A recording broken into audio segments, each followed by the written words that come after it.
Gulf breaking ന്യൂസിലേക്ക് സ്വാഗതം. പ്രവാസലോകത്തെ വിവിധ വാർത്തകൾക്കായി ഈ ചാനൽ സബ്സ്ക്രൈബ് ചെയ്യൂ. ഖത്തറിൽ വരും ദിവസങ്ങളിൽ അൽസറായത്ത് സീസണിന് തുടക്കമാകുന്നതോടെ കാറ്റും മഴയും ശക്തമാകും. പെട്ടെന്നുള്ള കാലാവസ്ഥാ മാറ്റത്തെ നേരിടാൻ പൊതുജനങ്ങൾ തയ്യാറാകണമെന്നും കാലാവസ്ഥാ വകുപ്പിന്റെ മുന്നറിയിപ്പുണ്ട്. മാർച്ച് അവസാനം മുതൽ മെയ് പകുതി വരെയാണ് അൽസറായത്ത് സീസൺ. അസ്ഥിര കാലാവസ്ഥയാണ് ഈ സീസണിന്റെ പ്രത്യേകത. വൈകുന്നേരങ്ങളിൽ അപ്രതീക്ഷിതമായി ഇടിമിന്നലോട് കൂടിയെത്തുന്ന മഴയ്ക്കൊപ്പം കാറ്റും കനക്കും. പൊടിക്കാറ്റും ശക്തമാകും. ചില പ്രദേശങ്ങളിൽ മഴയ്ക്ക് തീവ്രതയേറും. പെട്ടെന്നുള്ള മഴയും കാറ്റുമാണ് അൽസറായത്ത് സീസണിന്റെ പ്രത്യേകത എന്നതിനാൽ വെല്ലുവിളികളെ അതിജീവിക്കാൻ ഔട്ട്ഡോർ ഇവന്റ് നടത്തുന്നവർ അടിയന്തര പദ്ധതികൾ പ്ലാൻ ചെയ്യണമെന്നും നിർദ്ദേശത്തിൽ പറയുന്നു. പൊതുജനങ്ങൾ ഇടിമിന്നലുള്ളപ്പോൾ പുറത്തിറങ്ങുന്നത് പരമാവധി ഒഴിവാക്കണം. കനത്ത മഴയുള്ളപ്പോൾ വെള്ളക്കെട്ടുണ്ടാകാൻ സാധ്യതയുള്ള സ്ഥലങ്ങൾ സന്ദർശിക്കരുത്. കനത്ത കാറ്റിൽ നാശനഷ്ടം സംഭവിക്കാൻ സാധ്യതയുള്ള വസ്തുക്കളും സുരക്ഷിതമായി സൂക്ഷിച്ചിരിക്കണം.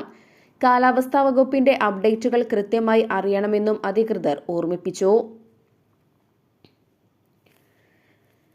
കുവൈറ്റ് ആഭ്യന്തര മന്ത്രാലയത്തിന്റെ കീഴിലുള്ള ഡീപ്പോർട്ടേഷൻ വകുപ്പിന്റെ റിപ്പോർട്ട് പ്രകാരം പ്രതിമാസം ഏകദേശം 3000 വിദേശികളെ നാടുകടത്തുന്നതായി റിപ്പോർട്ട്.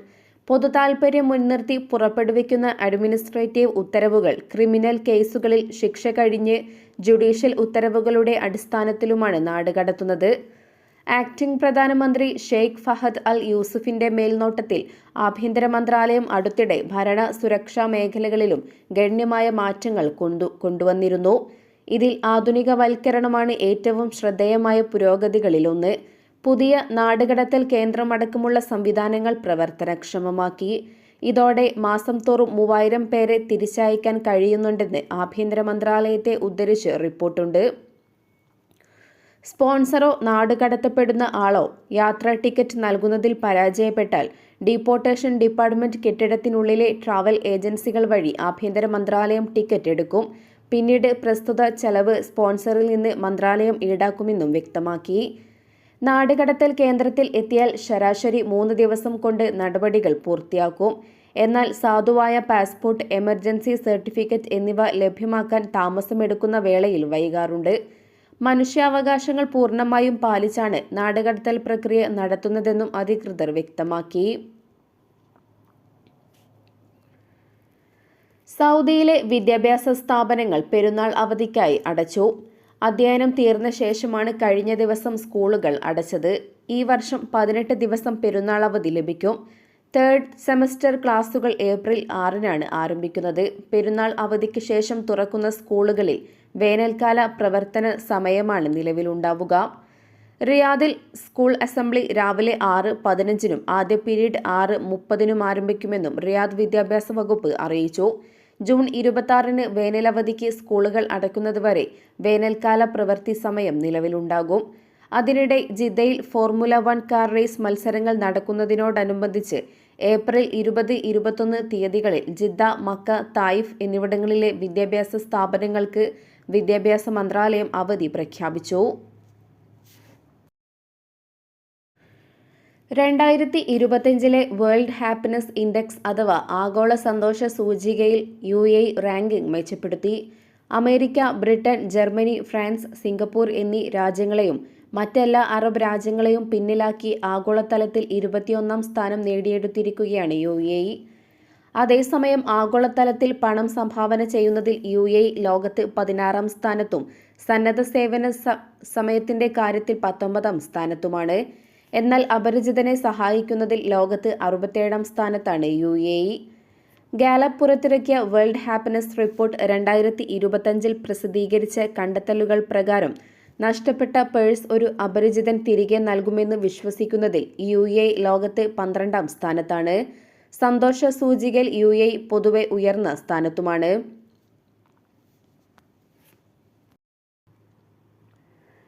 UAEയിലെ സ്വകാര്യ മേഖലയിൽ പെരുന്നാൾ അവധി പ്രഖ്യാപിച്ചു. ഈ മാസം 30 മുതൽ ഏപ്രിൽ 1 വരെ 3 ദിവസമാണ് അവധി. രാജ്യത്തെങ്ങുമുള്ള സ്വകാര്യ മേഖലയിലെ എല്ലാ ജീവനക്കാർക്കും ഈ അവധി ബാധകമാണെന്ന് മാനവ വിഭവശേഷി സ്വദേശിവൽക്കരണ മന്ത്രാലയം അറിയിച്ചു. അതേസമയം റമദാൻ 30 പൂർത്തിയാക്കുകയാണെങ്കിൽ അവധി ഏപ്രിൽ 2 വരെ നീട്ടുമെന്നും മന്ത്രാലയം വ്യക്തമാക്കി. അതിനാൽ ഷവ്വാൽ മാസത്തെ ചന്ദ്രക്കലയെ ആശ്രയിച്ചിരിക്കും അവധി തീരുമാനിക്കുന്നത്. ഇത് ജീവനക്കാർക്ക് 4-5 ദിവസത്തെ അവധി ലഭിക്കുന്നതിന് കാരണമാകും. ഇസ്ലാമിക മാസങ്ങൾ ചന്ദ്രൻ കാണുന്ന സമയത്തെ ആശ്രയിച്ച് 29 അല്ലെങ്കിൽ 30 ദിവസമാണ് നീണ്ടു നിൽക്കുന്നത്. UAE ചന്ദ്രക്കല നിരീക്ഷണ സമിതി ഈ മാസം 29-ന് ചന്ദ്രക്കല നിരീക്ഷിക്കാൻ തുടങ്ങും.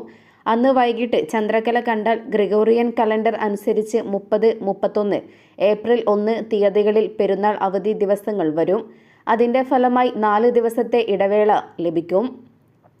ദുബൈ ജ്യോതിശാസ്ത്ര ഗ്രൂപ്പിന്റെ ജ്യോതിശാസ്ത്ര കണക്കുകൂട്ടലുകൾ അനുസരിച്ച് റമദാൻ 30 ദിവസം പൂർത്തിയാക്കാൻ സാധ്യതയുണ്ട്.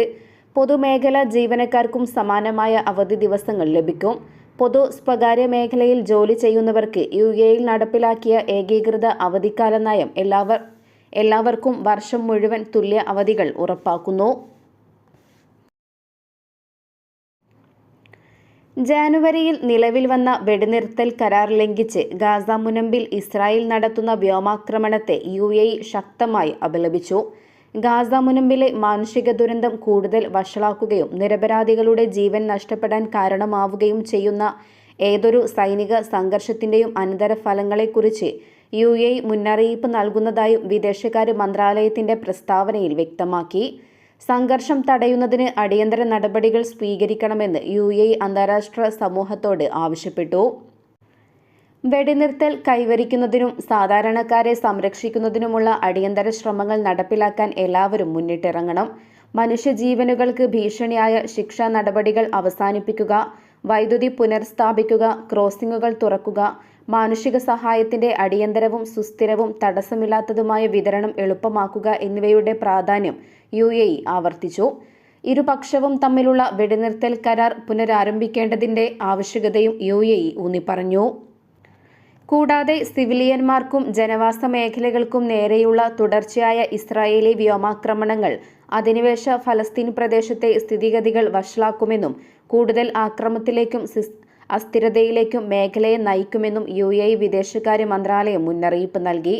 ഇസ്രായേലുമായി സമാധാന കരാറിൽ ഒപ്പുവെച്ച അറബ് രാജ്യങ്ങളിലൊന്നാണ് UAE.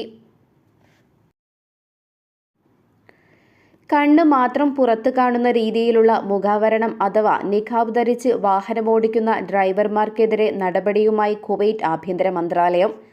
രാജ്യത്തെ ഗതാഗത നിയമപ്രകാരം വാഹനമോടിക്കുമ്പോൾ നിഖാബോ ബുർക്കയോ ധരിക്കുന്നതിന് വിലക്ക് നിലവിലുണ്ടെന്നും മന്ത്രാലയം അറിയിച്ചു. വിലക്ക് ലംഘിച്ചാൽ 30 മുതൽ 50 കുവൈറ്റ് ദിനാർ വരെ പിഴ ഈടാക്കുമെന്ന് കുവൈറ്റ് ആഭ്യന്തര മന്ത്രാലയം വ്യക്തമാക്കി. കേസിന് മുമ്പുള്ള അനുരജ്ഞന പദ്ധതി പ്രകാരം ഈടാക്കുന്ന തുക 15 ദിനാറായും നിശ്ചയിച്ചിട്ടുണ്ട്. എന്നാൽ ഈ നിയമലംഘനത്തിന് തടവ് ശിക്ഷയില്ലെന്നും മന്ത്രാലയം വ്യക്തമാക്കി.